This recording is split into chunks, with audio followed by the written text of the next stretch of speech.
Strike him out. 2 balls and a strike to count on Taylor. Reyes fires, swinging a drive, deep left field. It's his way back. Walk the ball. Chris Taylor.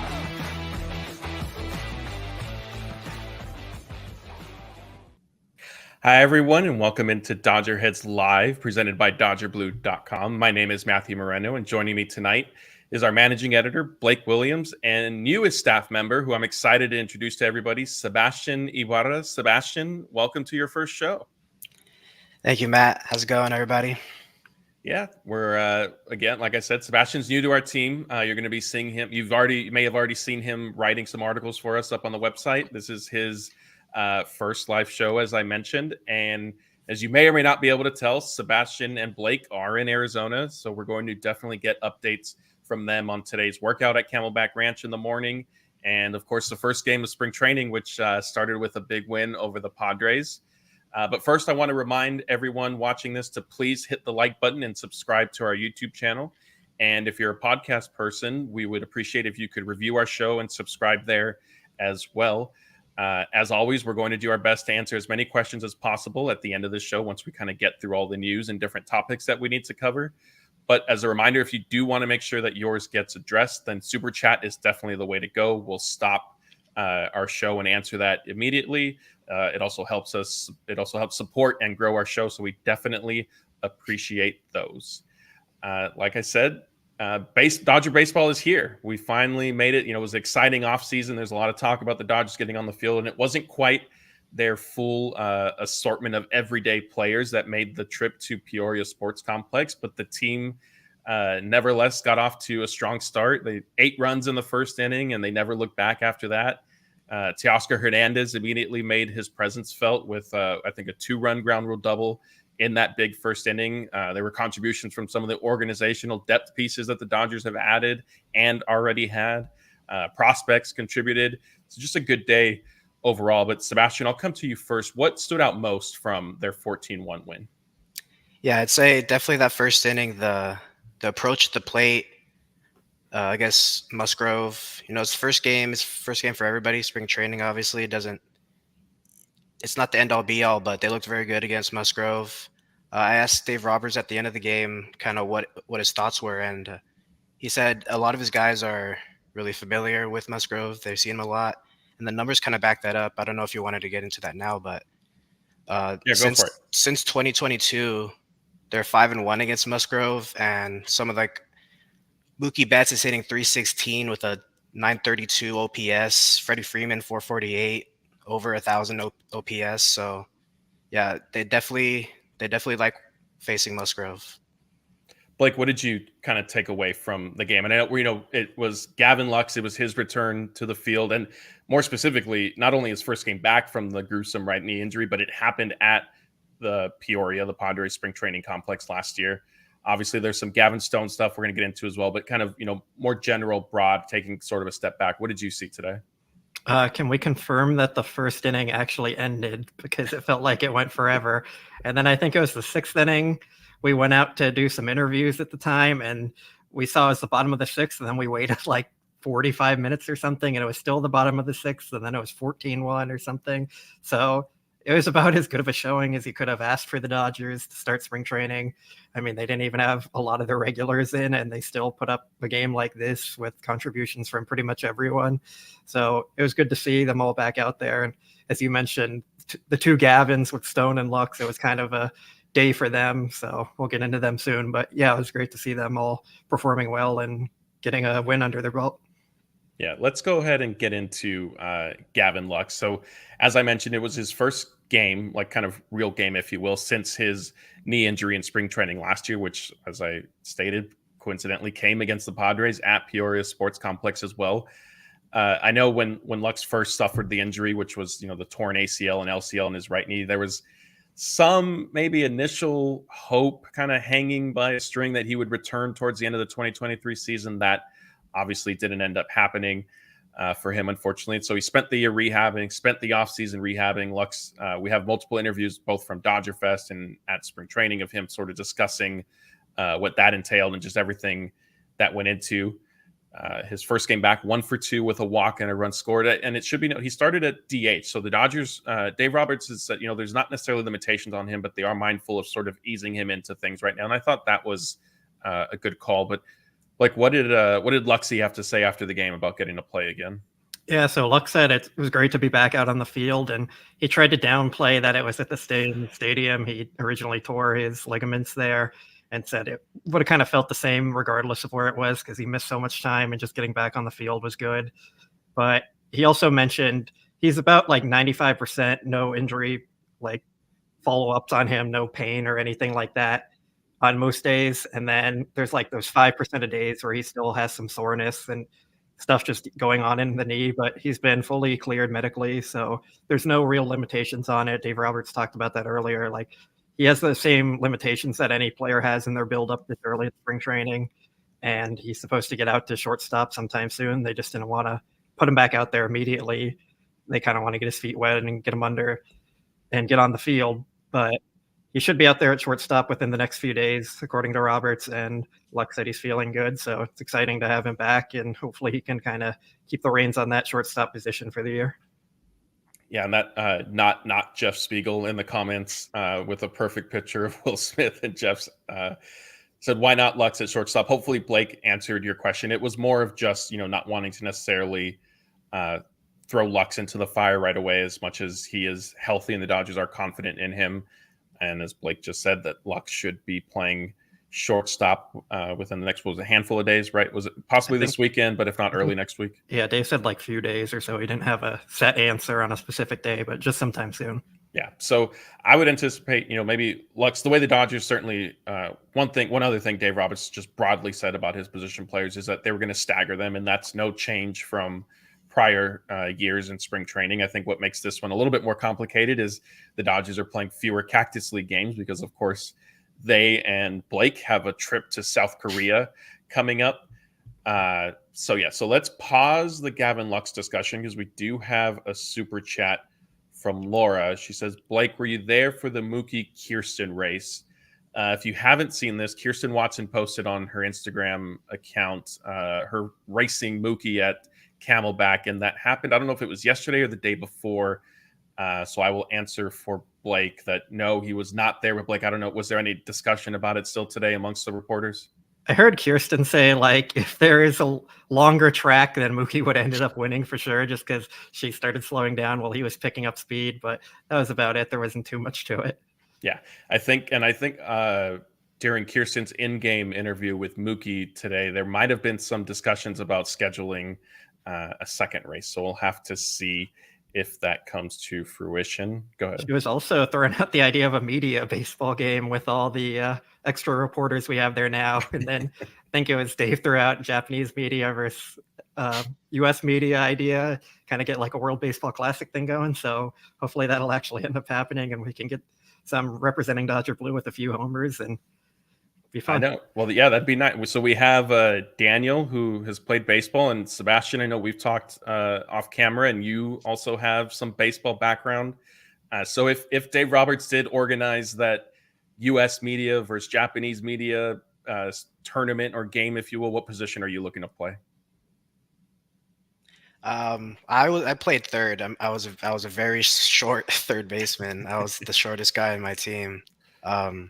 I don't know. I recently made my Twitter, and I was just going through pictures looking for a header, and I saw one where I went to serve at high school, and we're playing at I can never say the USC baseball field right. Oh, Dado Field. Yeah, there you go, Dado Field. And so I chose that as my header, and you could literally like go down the line. It's that national anthem. You could go down the line. I'm really easy to pick out. It goes like. And then back up. All right, where in the lineup are you hitting then? If you're at third base, even though if you're a little undersized, where in the lineup are you hitting?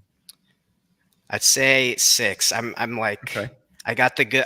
My strength was my discipline, but I could also I had a little pop in me, so I could keep the inning moving. I wouldn't be kind of an inning killer. All right, Blake, where are you putting yourself? I'm taking the Ohtani role. I'm batting third, and I'm starting on the mound. Oh, and that's being like easy about it. Like on a good day, maybe I'll also move over to first base after I'm done pitching or something. But yeah, just get me in the lineup hitting third or something that'll kind of carry the team. All right. Well, carry the team. Okay. I know that the Lakers are playing, so Daniel is busy right now. But if he comes to watch this after the fact, I'm sure we're going to get some text messages from him about Blake wanting to not only hit third, but also pitch, because from what we have heard, Daniel turned it up to 80 miles an hour, he said? I thought he said 76. Okay, 76. All right. But he's our lefty one out guy. We're not playing with the 3 batter minimum. All right.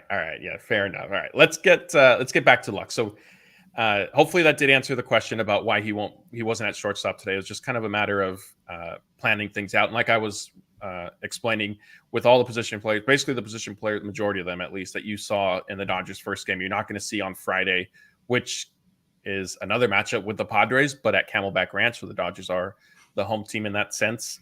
Dave, like I was getting to earlier, Dave Roberts said he plans to stagger the position players. So the guys like Mookie, Gavin, probably Teoscar Hernandez, I would imagine, won't be in the lineup on Friday. And again, that's nothing to really be concerned by. The other Gavin that was part of the Dodgers' first spring training game is Stone. He got the start for them, 1 strikeout in a perfect inning. I think the biggest thing with Gavin Stone was sort of the talk with Dave Roberts beforehand at Camelback Ranch during the workout of Stone tipping some pitches last year. Then he went into a start against the Padres. The velocity was up. Blake, let's focus on just what you saw from Stone today against the Padres. What were, some of the pros and maybe changes from a year ago? Yeah, he looked like the pitcher that was ranked so highly heading into last year, where he was one of the top prospects in baseball. And then he kind of fell off last year a bit, and he possibly revealed some of the reasons why that happened. We'll have to see if it holds up over the course of the season. But I mean, it was exciting stuff that he had. Everything looked good. His fastball was there. His changeup was there. And it's encouraging to see that from him, because there was really high hopes for him last year, and then he kind of fell off. So those expectations dropped a lot. But if he can get back to form like he is now, he could be in the competition for that 5th spot in the rotation to start the year. Yeah, and obviously there's a lot of attention right now on that open spot in the rotation because of Walker Buehler being slow played and not pitching, not really having a date set of when he'll return from his second Tommy John surgery. I know Stone, and we do have his sort of post-game interview up on our YouTube channel, so definitely check that out once we're done here today. But what did Stone sort of explain, or what was he willing to reveal about the pitch tipping issue from last season? Yeah, so he said it started with a blister on his foot, and it was his push-off foot, so he wasn't able to push off the mound correctly and get the velocity behind him, and it kind of threw his mechanics out of sort. And then when his mechanics got changed around, it was allowing batters to find his changeup when he was throwing that, and when he wasn't throwing it, they would know it was a fastball or the slider or cutter or whatever it was. So now that that's kind of back under control, his changeup looked like his best pitch again, because that was his carrying card throughout the minor leagues for so long. There's comps that he had an 80 grade changeup. So when he didn't have that pitch for him, it's obviously not going to go well when you lose your carrying pitch. So to have that back, and he kind of showed it today that he was getting swing and miss on it, and it just looked like a really good pitch again. Sebastian, this is, like I said, this is your first show with us, so let's give you a chance to sort of share some thoughts on what you think, how much of a contributor, maybe Stone can be this season, hearing that some of the issues that he dealt with last year were corrected. Because I think as much as we saw some potential, as Blake alluded to, he was the most polished Dodgers pitching prospect heading into the last season. And then there were certainly some roller coaster situations with him. But now that things have been corrected, what would you expect from him this year? Yeah, with like we alluded to with the Buehler injury, he has a good shot to grab some playing time, obviously early on, with a good showing in spring training, and then going forward, probably once Buehler comes back, you have your kind of 1 through 5 set, maybe like a bullpen, maybe a long relief guy in case of another injury to fill that spot very adequately. Maybe come playoff time or September call-ups, like again bullpen, but also maybe come playoff time, like strictly bullpen, use that changeup, be a really dangerous really a weapon out of the bullpen. Yeah, those are all possibilities. So would you, Sebastian, I'll start with you first. Is Stone kind of your pick do you think he's going to end up winning sort of the competition to fill in the starting rotation spot for Buehler, or do you think maybe Emmett Sheehan or Ryan Yarbrough will get the nod? Yeah, if he keeps playing, I know we know it's one inning today, but if he keeps up the level of play, he has a really good shot. Obviously, Yarbrough, the veteran, Sheehan had, he showed flashes last year, so it's really depends on how those other two guys perform, and then obviously Gavin himself. But he looked really good today. If he can keep a good handle on that changeup, he'll have a good shot.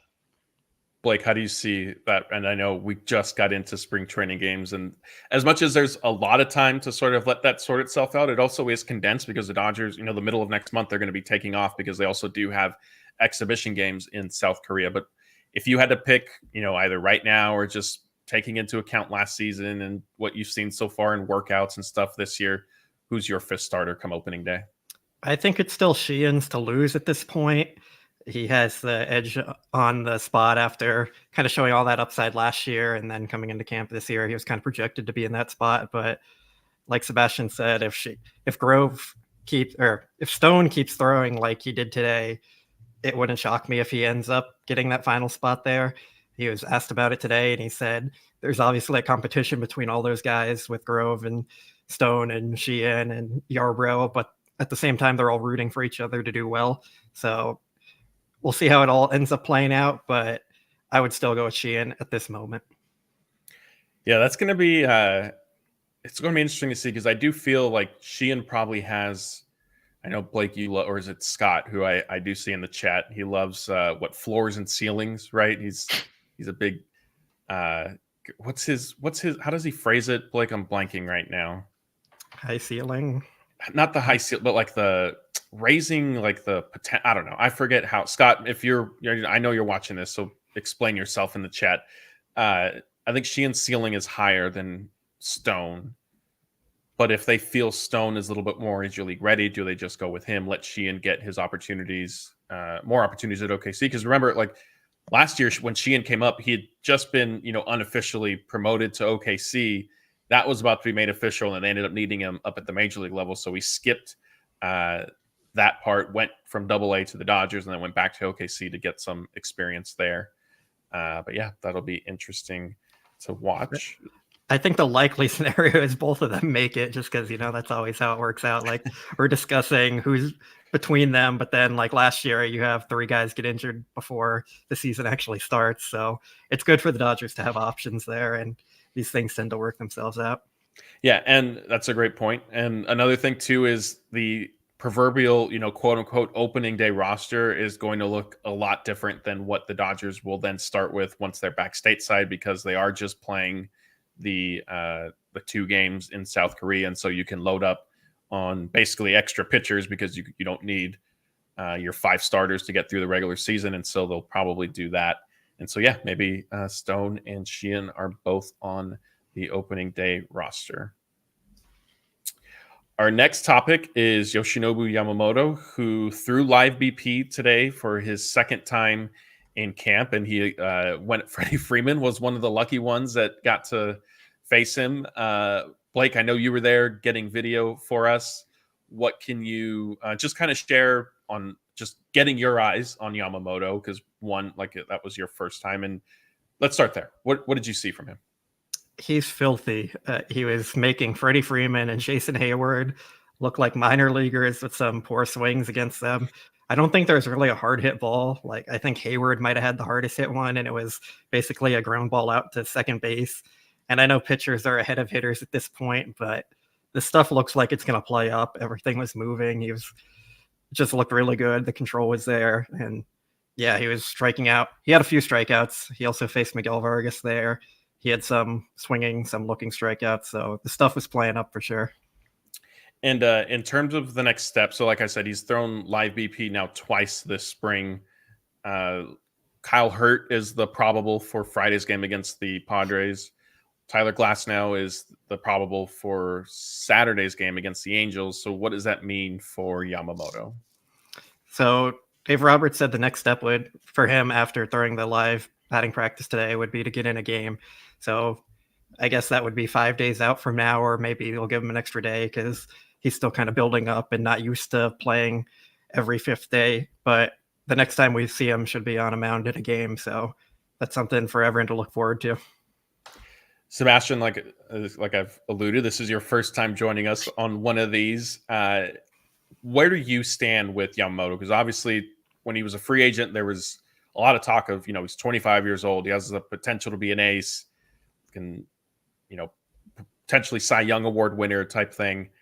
Then there were also some scouts who were skeptical of his size and stature. The Dodgers obviously weren't too concerned. They gave him the richest deal for a pitcher in MLB history. So where do you fall in terms of either concerns or ups or optimism with Yamamoto? Yeah, it's good timing. I was literally working on a piece on that, not on exactly on that, but along those lines today. I don't know when that's coming out. That's not my job. That's more of your job. But yeah, so basically did my research. He has that upper 90s fastball, the two plus off-speed pitches, the splitter and the curve. He won 3 straight Triple Crowns over there in Japan in the NBP, 3 straight, their version of the Cy Young Award. So the one thing that the Dodgers are being really careful, as they should be, with kind of his development, obviously going from the pitching every 7th day to now every 5 days. So making sure he acclimates well is kind of priority number one. And should everything go according to plan, like you said, he has nasty stuff. Maybe Cy Young. I think that's if everything goes perfectly, but definitely like an above average starter, gonna give you a chance to win every game he's out there pitching. So yeah, it should be fun to watch him. How much stock do you, Sebastian, coming back to you, how much stock do you put in, maybe the concern of Yamamoto needing to adjust from no longer being able to basically pitch once every 7 days like he is in Japan and having to go more regularly? Because, that's been brought up a lot. And so is, the new baseball and rosin. And so if you want to touch on that stuff, that's fair as well. But he's certainly not the first NPB pitcher to be making the jump stateside. So how concerned maybe are you with those adjustments, or are you not? Yeah, it's always good to have like a little bit, not concern, but just awareness of players' health. Obviously, if you're throwing the game the way the game is played today, everyone's throwing really hard. It's arm injuries are happening at a higher rate. So not too much concern, but looking at the past couple pitchers who came over from the MPB, obviously Shohei Ohtani's had a lot of arm troubles, but that's a little bit because you could chalk that up to he's doing something unprecedented. He's like hitting and pitching. So that's a little bit different situation. And I believe this week, Senga from the Mets, he had that shoulder problem. Obviously, didn't have a lot of problems his rookie year, but that's just something to keep in mind. So having a healthy bit of care, bringing him along is always good, but nothing to really be that concerned about, really, I think. Okay. Yeah, I'm with you. I mean, I think he's different. Like, not only is Yamamoto shorter than, your typical or at least prototypical ace that some of these MLB teams like to build, but then his training regimen is obviously also different with the javelin and stuff like that. So it certainly will be interesting to watch. And I think obviously nobody's wishing injury on him, but as Blake, is your favorite saying that pitchers break? Is that how you word it? Yeah, pitchers always break. So pitchers always break. So if Yamamoto were to unfortunately encounter some health issues, I think it would just be basically bad luck and just pitchers tending to have something wrong. Laura's asking, before we get to our next topic, what is up with these see-through uniforms? Any truth to that? Laura, we will potentially be discussing the uniforms later in the show. So when we open up the questions, be sure to bring it up if we haven't touched on that, because Dave Roberts had made some comments, and so did Mookie Betts. Let's move on to our next topic, and that's Shohei Ohtani and where things sort of stand with him. So we mentioned Yamamoto through live BP today during the workout, and Ohtani stop me if you heard this before, he was on the schedule to take swings against pitching, and that would have matched him up against his good friend Yamamoto. Blake, that didn't end up happening. I know. What did you think when you saw that this morning when you walked into the clubhouse? Was there excitement amongst the reporters? Was there a lot of buzz, like, oh, look, like Ohtani's on the schedule to face Yamamoto, or was there immediate doubt just kind of how his schedule has gone? A mix of both, I think. Like, we all wanted to see it happen, and we're like, oh, that would be really cool if it ends up happening. But also, at the same time, it's like, will he end up actually doing it? Maybe, probably not. And then Dave was asked about it, and he basically kind of said the same thing, like, yeah, it would be awesome to see, but we'll see if it happens. And if it happens, then it happens, because that's just how Ohtani's kind of taken every approach to his recovery and rehab and build up this offseason or in spring training. So that's kind of how it was. We were kind of guessing if he's going to end up doing it. Everyone had their own guess, but for me personally, I thought he would go show up and track pitches and then not end up swinging, just to kind of like set us up for the excitement and then not actually fully come through there. But he didn't end up going there, and we'll see what happens next with Ohtani. Yeah, Sebastian, obviously everybody is waiting for Ohtani to make his Dodgers debut. So what can you tell us about when that might come? Yeah, Dave Roberts said earlier today, not this week, sometime next week. There's really no kind of set date, but at the very least, he said they're going to try to get him into a game sometime next week. So, they're continuing to be careful with him. No need to rush him when it's just spring training.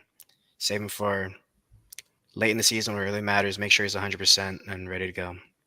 Yeah, and I think the big thing with Dave Roberts saying that Ohtani won't be in the lineup until next week, of course, rules out then the Ohtani seeing his former Angels teammates, because that game is being played on Saturday at Tempe Diablo Stadium. Of course, there still is then the exhibition Freeway Series after the Dodgers are back from Korea, right before starting or resuming, I guess, their regular season schedule in late March. Blake, I know with Ohtani, so as much as he's basically, the Dodgers are letting him sort of drive his workout schedule if he wants to take at bats, whether in batting practice or live BP against pitchers on the field. They're leaving it up to him. One thing we sort of do know from Ohtani, not sort of know, one thing we do know from Ohtani is that he wants to log 50 at bats this spring, and he's sort of leaving the window open on how those can come, right? Yeah, so it's possible that he's going to get live batting practice like he was scheduled to today, but didn't end up taking. It's possible he goes on to the backfields in some of the minor league games where they can kind of control how many at-bats he gets. Like, they could have him lead off every inning if they wanted to and do that 3 or 4 times, and then he could go and be done for the day. It could come just however they decide to end up doing it. There's a lot of options there. So we're going to see Ohtani at some point. He's going to get his at-bats, and there's nothing really to worry about at this point or anything with him. But it's just, we want to go see him play more, and we're not getting to that point yet. So a little disappointing, but it'll come soon. And as long as he's ready for the regular season, it shouldn't really matter. And then deep down, maybe he just didn't want to go play in the Angel Stadium because that one's pretty old. They need to update that there. So I don't really blame him. Yeah, and I think, as much as Ohtani has been great with media since signing with the Dodgers, I think it's well known that he doesn't necessarily he doesn't enjoy the spotlight. And so I think going back and playing the Angels certainly would be a spectacle. He's going to have to do it at some point. But yeah, why, worry about that in February? With Ohtani and the 50 at-bats and how he's going to kind of get there, if I set the over-under at Cactus League starts for him at 4.5. Sebastian, are you taking the over or the under on that? With the way with the trend it's going, I'd probably say under, just because I think they'd want, like you said, a more controlled environment in the like a minor league kind of deal where it's like you could put them first every inning and then get them out. So I'd probably say under. Blake, what are you doing? Are we counting the Freeway Series and the Korea Series exhibition games? Oh, no, it was Cactus League only. I still think I'm going to take the over, because if you're looking at 5 games there, that's 15 at bats. So it's like not a ton, but yeah, I'd say over, maybe like 7 or 8 to 10 max. I think I'm going to take the under. I think he gets into like 4, and then the rest they just do on, like he said, simulated games or live BP situation. But yeah, that'll be something to track. So if you're, like waiting for Ohtani to make his debut, we're at least, probably 3 to 4 days from that. It won't be against the Angels this weekend, which, probably is something that maybe people were expecting, or not just expecting, but anticipating. And with Yamamoto, like we said, he is a little bit further away because he just threw live BP today for the second time. And so if the Dodgers are keeping him on kind of a normal starter schedule, he's probably at least 4 to 5 days away. Do you know how many innings did he pitch today? Do you remember, Blake? Was it 2 or 3? 2. 2. Okay. So yeah, I mean, they would probably give him at least 5 days rest, but because of his adjustment that Sebastian sort of alluded to and coming over from NPB, it wouldn't be a shock if they gave him sort of an extra day of rest before his Cactus League debut. So basically, next week could be prime time for Dodgers spring training games if you've been waiting for Yamamoto and Ohtani. Anything you guys want to add? I think we covered it. Cool. All right. Well, that does it for the updates and sort of news stuff we have. And we're going to get into questions now. And as a reminder, when you ask those, please start it with question in all caps, just so it's easier for us to pick out as we're scrolling through all the comments. And while we wait for those to come in, Blake, why don't you fill everybody in on your guys' dinner out in Arizona tonight? Yeah, so we were kind of looking for a place to go, and we were going to go to Johnny Rockets, and then Sebastian saw the Johnny's Chicken and Waffles place there, so we ended up going there, and they had a red velvet waffle I got, and it was kind of incredible.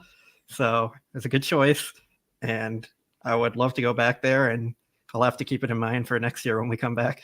Yeah, and if you're looking for pictures, Blake did post one on, I think, Twitter and Instagram, right? Yeah. So you could find that there. Sebastian, what did you order at dinner tonight?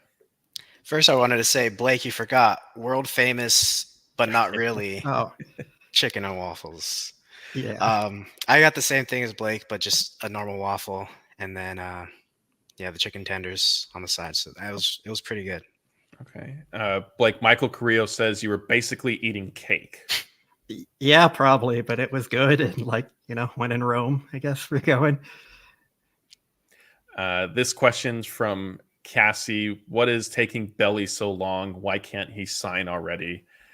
Blake, I know we sort of discussed kind of the Scott Boras thing here. Do you want to summarize that a little bit? Yeah, Scott Boras typically kind of holds out to keep his clients from signing until the last possible minute, essentially, and getting great deals. I think it was Bryce Harper signed in February when he signed, or maybe even a little later than that. So just kind of goes with how Boras does his business.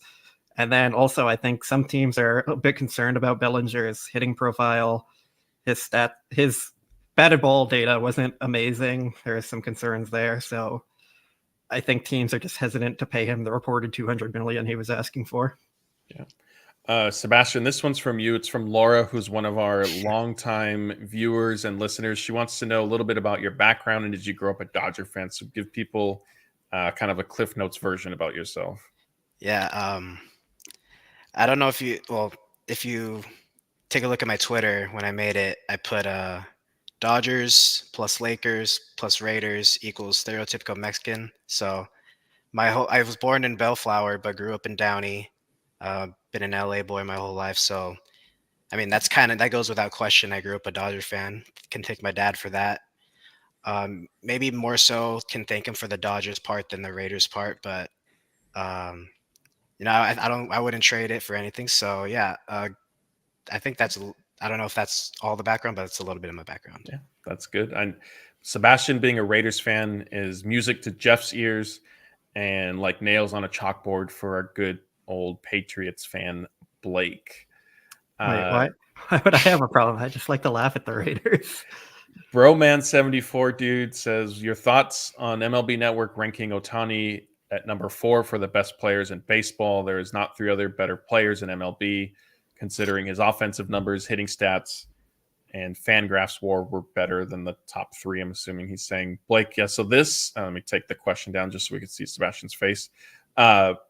That surprised me a little bit as well. I figured he would probably not be one just because he can't pitch this season, but fourth, and it should be noted that Mookie was ranked second, and then Freddie Freeman was fifth.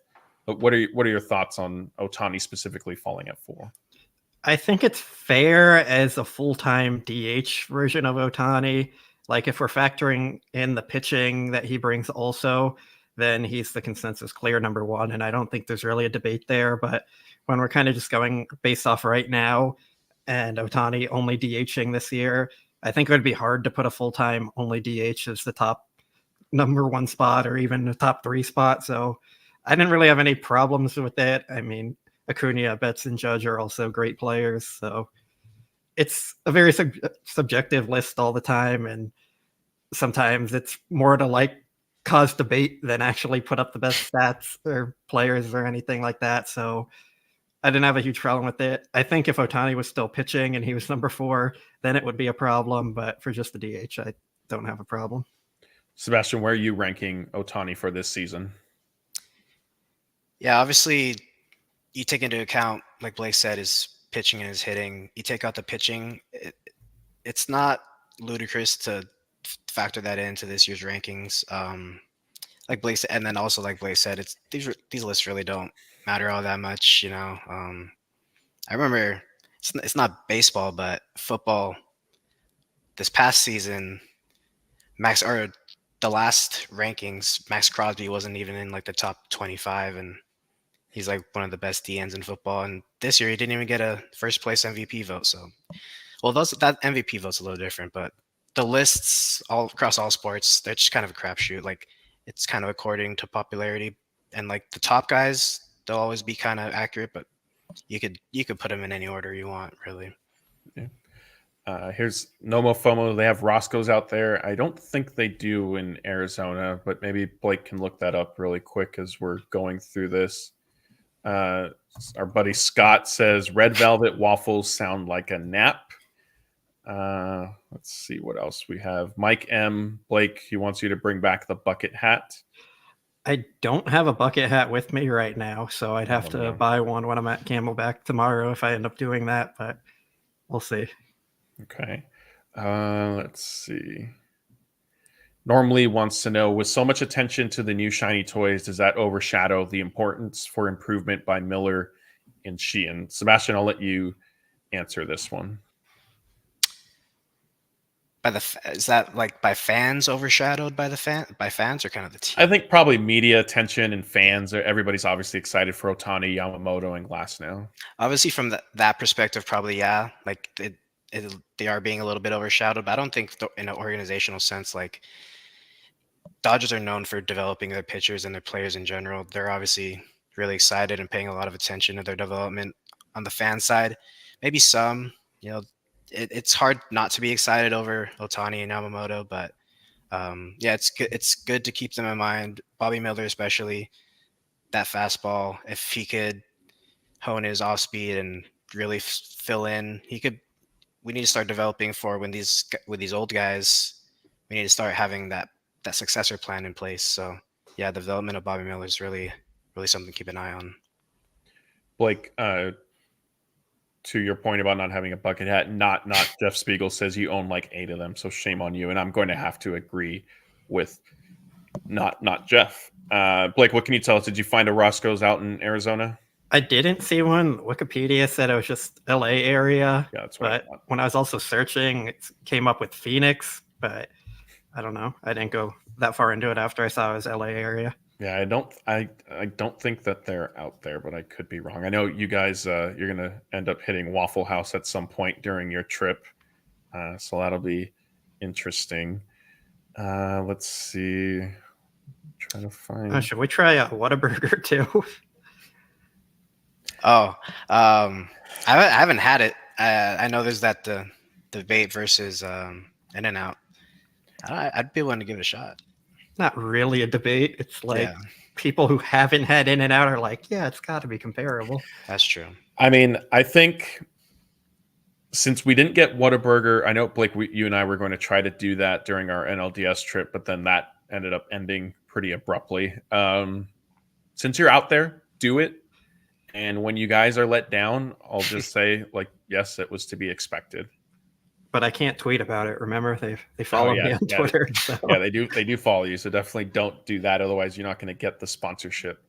Here's a good question from Hawaiian Kira. She wants to know, were either of you able to see Blake Trinan? How does he look? Is he on track for closer? Or is it still Evan/Trinan duo? In terms of the closer question, Dave Roberts recently said that Evan Phillips basically is the closer, but he's also like not the full-time closer because the Dodgers value him in other roles. As for Trinan, Blake, did you see him throwing a bullpen or anything today? No, today was Brewstar that I saw throwing, so no real updates on Trinan except the last report was that he's healthy and they expect him to be on the opening day roster. So we'll see how he actually ends up playing out and hopefully he gets into some games soon, but we'll see. He's interesting, to say the least. Yeah, here's another question from Michael Carrillo. No, wrong one. Broman74 dude is actually who was asking it. No, I am way off. Sorry. We'll get back to that one. Here we go. Norm Lee, I apologize. Which prospect has the best chance to be called up and stay on the 26-man roster? Sebastian, do you have a pick? No, not right. I said ooh because I was like, oh man, there's too many to choose from. Blake, anybody jump out for you? Maybe Andy Pages, just because I'm not totally sold on the outfield mix they have yet. Like, I've made my thoughts known about Jason Hayward this offseason. I think he was kind of overperforming last year, and I'm not sure it holds up. So if Pages comes back and shows that he has his power back, it wouldn't totally surprise me if he ends up earning a spot. But the Dodgers have such a stacked roster. I think it's going to be really hard for any of the prospects to earn a spot here. Maybe one of the relievers or one of the River Ryan could be another name that kind of comes to mind there, especially if they move him to the bullpen for a bit at the end of the season. But yeah, they just have a really full roster, so it would be hard for any of them to do it. Are we counting Miguel Vargas as a prospect still, or has he graduated? He graduated, so okay, that's fair. Sebastian, anybody come to mind during that time? Yeah, I was gonna say Pages too. He had like kind of a mixed day today, I'd say. He had that one really nice hit in the first inning, got down 0-2, and then went the other way. The swing looked really, really smooth and nice, but I think in all of his at-bats, he got down 0-2 pretty early. So the first time he got out of it, he bailed himself out, but then he had the 2 strikeouts, so kind of a mixed bag. But it's the first day, so we'll see where he goes from here. Yeah, Go ahead, sorry. I was just going to finish it off just saying, but yeah, he's probably my pick. Yeah, not only was it the first game for Pages, but he's also coming back from shoulder surgery too, which, I mean, that's, going to take him maybe a little bit of time to really settle in. Hawaiian Kira agrees, at least try Whataburger once just to basically check it off, which I do agree with that. Let's see. Let's try to get to, here we go. The Broman74 dude, which should be the new restaurant at Dodger Stadium? He wants Yoshinobu. I don't necessarily see that happening. I don't know if they need like a specific restaurant or chain per se. I think they would just benefit from kind of overall sort of improvement, if you will, with some of the maybe more diverse. It might be the better way to do it. And I will say, like last season, I thought they did a good job with expanding some of their taco offerings, but those weren't really promoted unless you were like there and already happened to be seeing it on the video board kind of before first pitch. So I felt like that was a little bit of a missed opportunity where if they would have said, hey, like this homestand, we have this, and this tacos, like made it more known, it would have been helpful to the fans. But I don't know. Either one of you guys have strong feelings on what should be added? If we're sticking with kind of that theme, I'm more of a flame broiler guy myself. So I like flame broiler. Yeah. Actually, flame, or I get it's flame broiler and Waba Grill are the 2. Waba Grill is the one that I used to go to flame broiler, and then I felt like their chicken quality sort of dropped off, and then Waba Grill I ended up going there more often. I that's weird. I like the chicken more at flame broiler, and then plus it's like right by my gym, so that's my go-to every time. Yeah, that helps. Blake? How about Lazy Dog? Especially when they do pups in the park. Okay, fine. I'll allow that one. That one would make sense. Maybe Lazy Dog can just cater, like set up a pop shop at one of the stands like the Dodgers did. Was that like 4 or 5 years ago? They were rotating different food stands through. But yeah, I think you had the right answer of just upgrading everything. Like, just start fresh, get rid of levy restaurants, and go from there. Yeah, let's see. Here's a good question from not Jeff Spiegel. Sebastian, how do you feel about Dodgy Dogs? So this is sort of a rite of passage for our staff. And you don't need to censor your opinion, because I have been on here repeatedly and said that I think Dodger Dogs are terrible. So, Oh man, that's the only hot dog I eat anymore.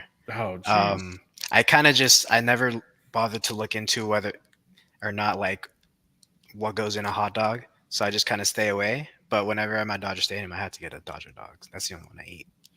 Okay. All right. Here we have a super chat. Somebody wants to know, Garmin LT, if I run into Blake, can I say hi? Do I have to curtsy first?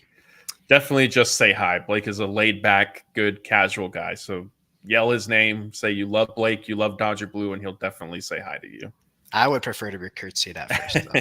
All right. Sebastian wants the curtsy. So if you see Sebastian, do the curtsy for him. Let's see here. Normally has another question. With so much expectation this season, which players will have a short leash?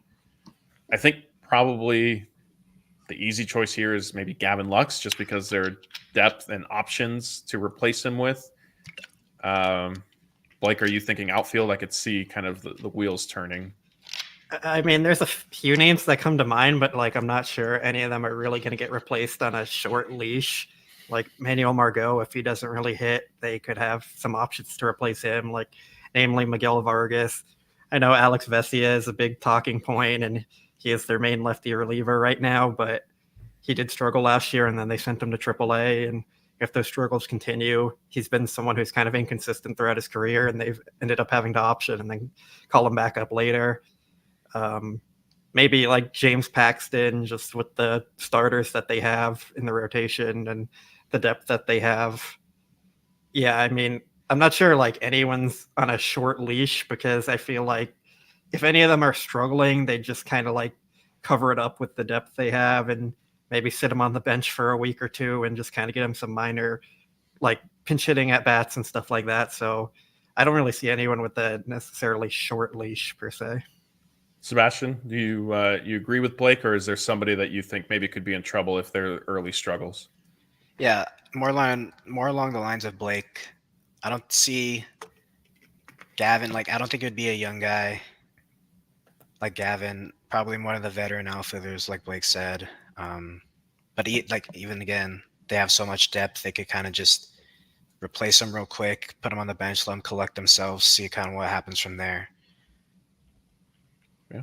How about Austin Barnes to make us happy? They got that would be. Fiducia. I was very surprised. I don't know if Blake, you heard me, but like we're sitting in the press box and I saw him hitting after Teoscar. I'm like, wait, Austin's hitting fifth? What?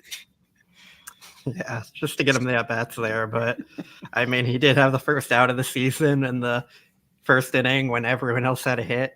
Like, I feel like they wouldn't move on from him just because of the catching value he brings and the clubhouse locker room presence. But, I mean, they have a replacement for him. So if it's not working out, Kershaw probably won't have him catch a lot this year. So wouldn't totally shock me there, I guess. I think Barnes is just saving all his hits for the regular season is what it is. Spring training doesn't matter. So he wasn't going to hit the homer today. GI wants to know, Blake, are you going to try one of the Korean style corn dogs in Seoul? I don't know if this is like a real thing. Is it something maybe that MLB is just doing specifically? I have no idea, but I will look into it and get back to answering. I'm sure we're going to talk a lot about the food when I'm in Korea or coming back. Yes, we're going to be doing live streams at 4 a.m. for us out on the West Coast while Blake is up and at games. Wouldn't it be like 6 a.m. here because we have to have the game end and do it during a game? Yeah, good point. Let's see. Hawaiian Kira kind of back about Dodger Stadium food. She likes King's Hawaiian at the stadium. She sits there, so it's easy to get to. King's Hawaiian is, I think, pretty good. I've gotten a few things from there. I think for us, though, like having to walk that far from the press box is what's sort of challenging, depending on how much work we have before the game. But every now and then I make it out there. Go, Sebastian. You have. Oh, no, sorry. Okay, no, it's fine. Let's see. So about the short leash, normally says Chris Taylor has his vote because his bat is a black hole. I think Jeff brought up a good point that with Chris Taylor, like when he struggles, it looks bad because there's a lot of strikeouts, but also at the end of the year, like his overall production is decent at least. And so as much as, I think Chris Taylor has not necessarily met the expectations of the contract that he signed, which looked like a bargain for the Dodgers right before the lockout. I agree with Jeff that it's because that he's, striking out type thing that his struggles are sort of accentuated because my argument was he's just a streaky player at this point. I don't know if either one of you have a strong take there. Yeah. Sorry. Go ahead. No, you go. I was going to say, he kind of reminds me of like Ron Artest, where like he's like a streaky shooter where like one game he could be terrible, but like he'll make up for it like in another. So he's like kind of the epitome of a streaky hitter.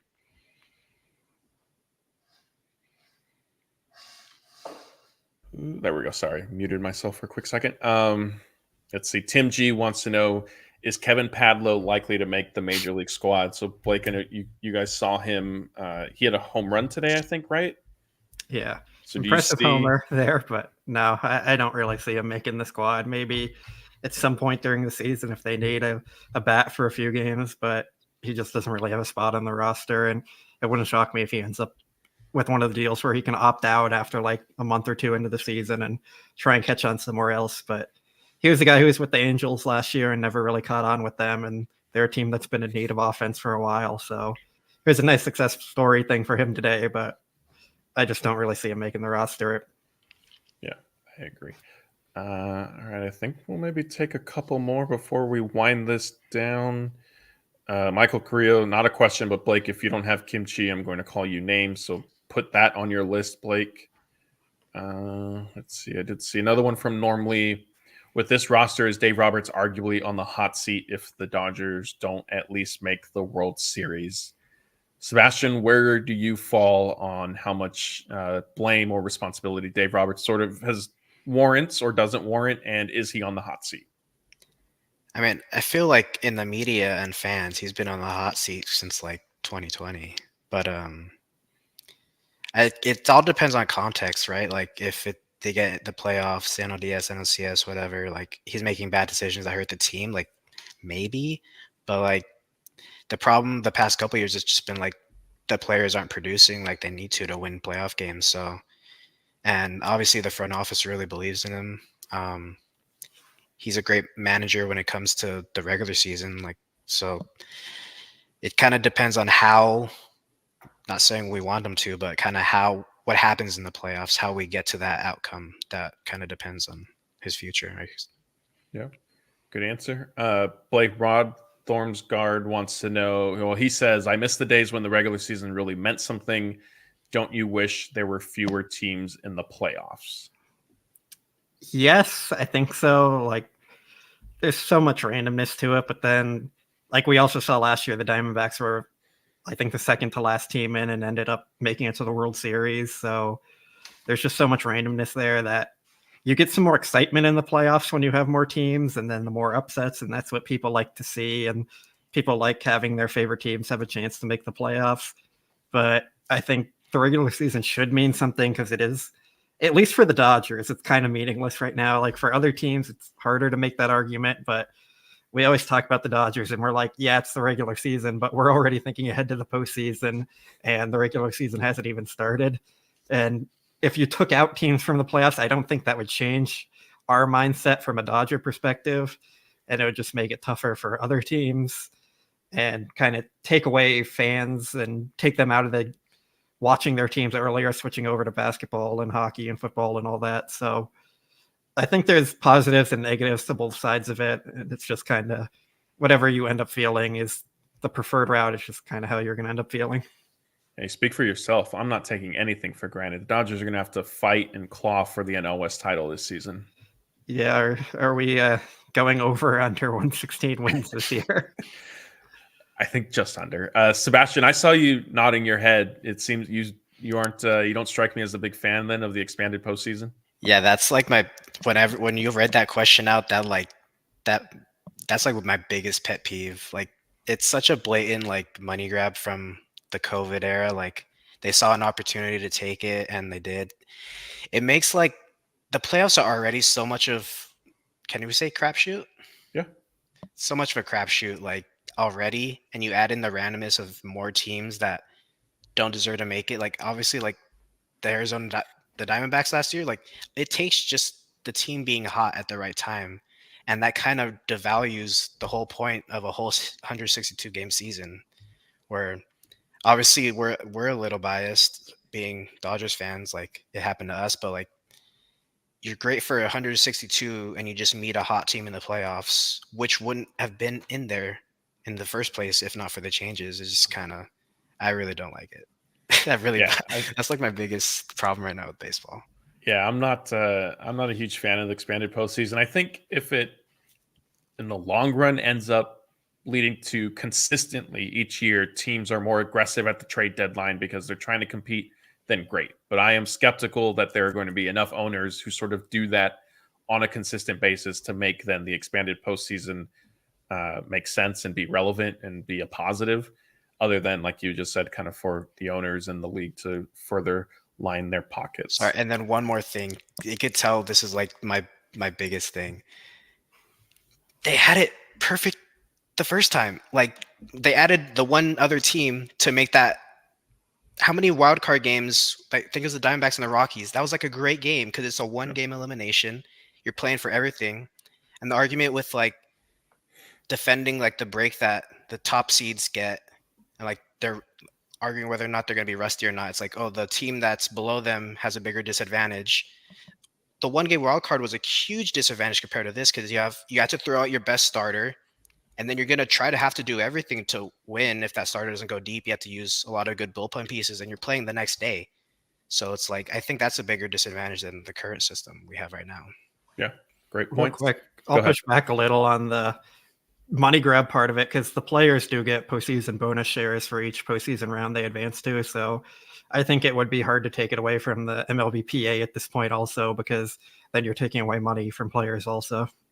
That's fair, I think, at this point, but I would push back on your pushback that I think the money aspect, like it still benefits the owners more so than the players. And to get to this point, like the players, I don't know what it would necessarily be specifically because one, I wasn't in the negotiations, and two, I don't remember enough of the specifics. They had to give up other things to then sort of, there was compromise to get to the expanded postseason, I guess would be my point. Sebastian, were you going to add something? Yeah, I was going to say what you said. I remember it pretty clearly. It was like the owners this was the only way for the players to get, like, I think they wanted some improvements to, like, was it It might have been the pre-arbitration something, bonus, yeah, something like that. Like stuff. the owners weren't like staunch on that, and like the players had to give up something to get that to benefit everyone, not just like the really talented, like the top earners. They're helping out the minor leaguers, and they kind of had to give that bargaining chip away. So it's kind of more like the owners like strong arming them into giving that up. And my mic drop for you, Blake, will be the expanded postseason meant more TV money, which I'm not sure the union really gets. Doesn't that go straight to the owners? I think it's split around, yeah. And it ends up back with the players through the postseason shares some way. But I don't think the players were really against it. I think they more so used it as the bargaining chip to get the other things they wanted. That was just kind of my read on it. Overall, I just don't see the players like wanting less postseason games necessarily because they do end up getting the bonuses there and all that. So even if it ends up benefiting the owners more, I mean, that's just kind of how it's always going to work in sports and business and all that. Like, so they were just able to use it as a negotiating chip to say like, hey, we'll do it, but we want also this with it. So basically what I'm hearing, Blake, is you're a big MLB owners / Rob Manfred guy. Chill. No, Rob Manfred, chill. I will always support the players more.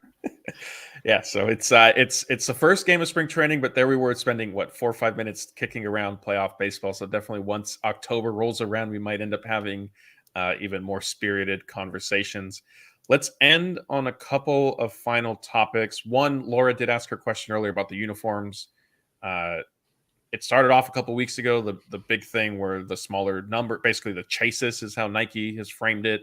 So it's meant smaller numbers, smaller font for your last name on the back. The colors seemed a little bit off. I think the jerseys looked and sort of felt cheap. And now here we are at spring training. Players are putting on pants, and you can apparently see through them. Blake, I know Dave Roberts and Mookie, you asked Mookie about it today. What were their sort of comments on it? Yeah, so both of them had very similar answers and basically said, like, doesn't bother me. It's not really my concern. I'm just happy to have the uniform to put on and be able to go play baseball, or in Dave Roberts' case, manage the game. So they, at least publicly, aren't speaking too much about the negatives of it. But then Mookie also alluded to that there are a lot of players who have issues with it. And it's been reported quite a bit that other players around the league have issues with it. And they took it to the MLBPA for them to try and step in. So, yeah, it's just been a mess. Like, you're seeing players' jerseys showing through the pants, like the tag that they have and all that. And just, yeah, it's a mess. Yeah. Sebastian, where do you fall with on all the uniform gate stuff? Yeah, I don't know if Laura was alluding to that one picture of the Giants player at Media Day. So because you could kind of see, like, you could kind of see that cup.